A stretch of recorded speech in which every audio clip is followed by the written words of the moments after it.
Assalamualaikum warahmatullahi wabarakatuh. Subahul khair, haifa khalu. Good morning my student, how are you today? Alhamdulillah anak-anak kita bisa berjumpa pada hari ini ya. Sebelumnya kita berdoa dulu agar materi yang kita pelajari hari ini bisa bermanfaat bagi kita semua.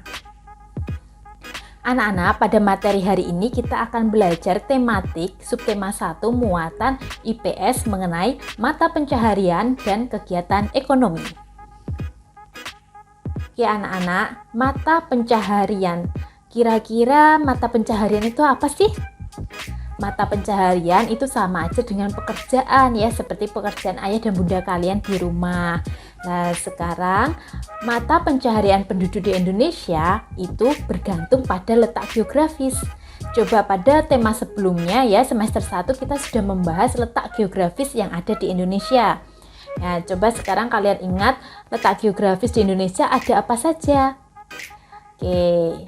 Ya, letak geografis itu nanti dibagi menjadi 3. Ada pantai ya atau pesisir pantai, kemudian ada dataran rendah dan ada juga dataran tinggi.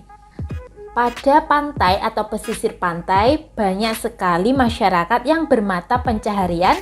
Ada nelayan, ada petani garam, kemudian ada pedagang ya, pedagang ikan atau pedagang makanan yang berada di sekitar pantai ya. Mereka bekerja pada sektor pariwisata.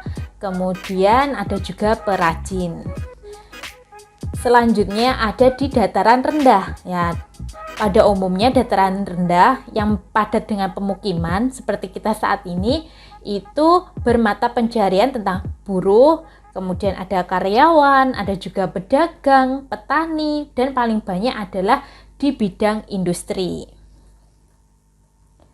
Yang terakhir ada dataran tinggi ya, dataran tinggi yang memiliki cuaca atau suhu yang sangat dingin. Nah, ini kebanyakan dari mereka bekerja sebagai pekerja kebun, kemudian ada juga peternak, seperti sapi ya, sapi perah itu, kemudian ada juga petani sayur atau buah khususnya ya.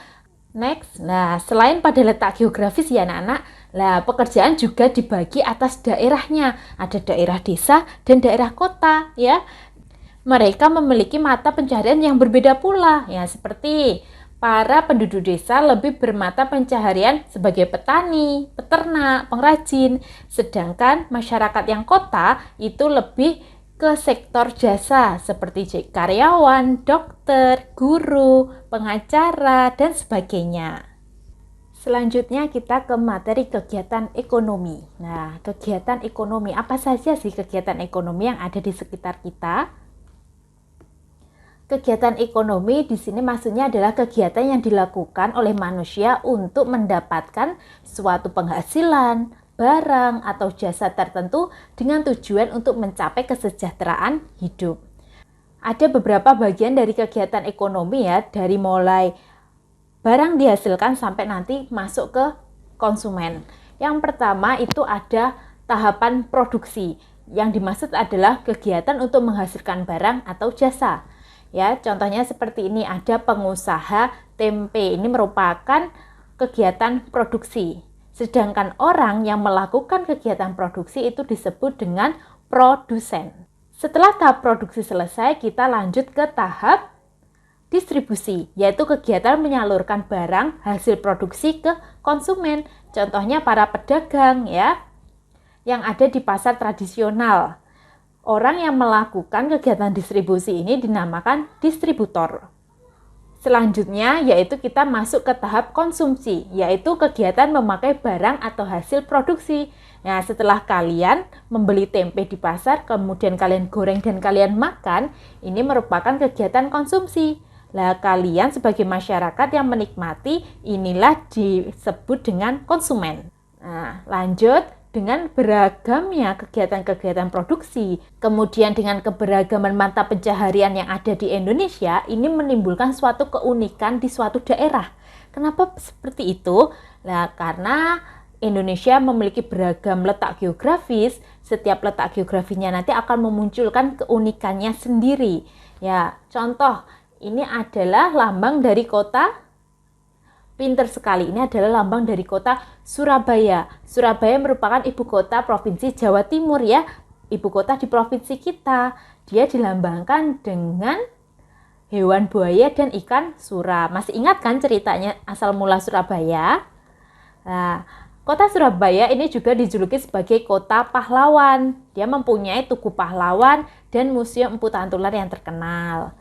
Selanjutnya terkenal akan adanya tragedi penyerangan melawan Belanda pada 10 November. Lanjut, ini adalah di kota Yogyakarta ya, Provinsi Yogyakarta. Ini termasuk daerah istimewa ya. Kenapa kok termasuk daerah istimewa? Karena terkenal dengan kota keratonnya. Mereka masih memegang teguh kerajaan ya. Masih memegang teguh adat istiadat, kemudian aturan-aturan kerajaan. Nah, selain sebagai kota keraton, dia juga terkenal sebagai kota pelajar. Banyak sekali universitas-universitas negeri maupun sekolah-sekolah terkenal yang ada di Provinsi Yogyakarta.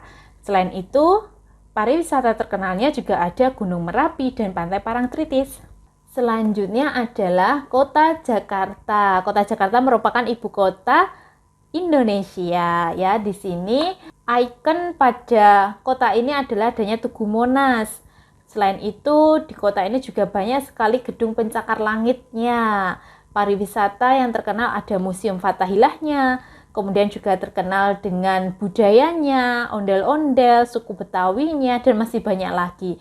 Itu beberapa keunikan dari suatu daerah yang bisa Teacher sampaikan pada pertemuan kali ini. Lalu, apa saja keunikan di kotamu? Nah, kalian lihat ya, kota kalian uniknya apa saja. Oke, anak-anak, cukup sekian ya materi dari Teacher. Semoga bermanfaat. Tetap jaga kesehatan. Sampai jumpa di pertemuan berikutnya. Wassalamualaikum warahmatullahi wabarakatuh.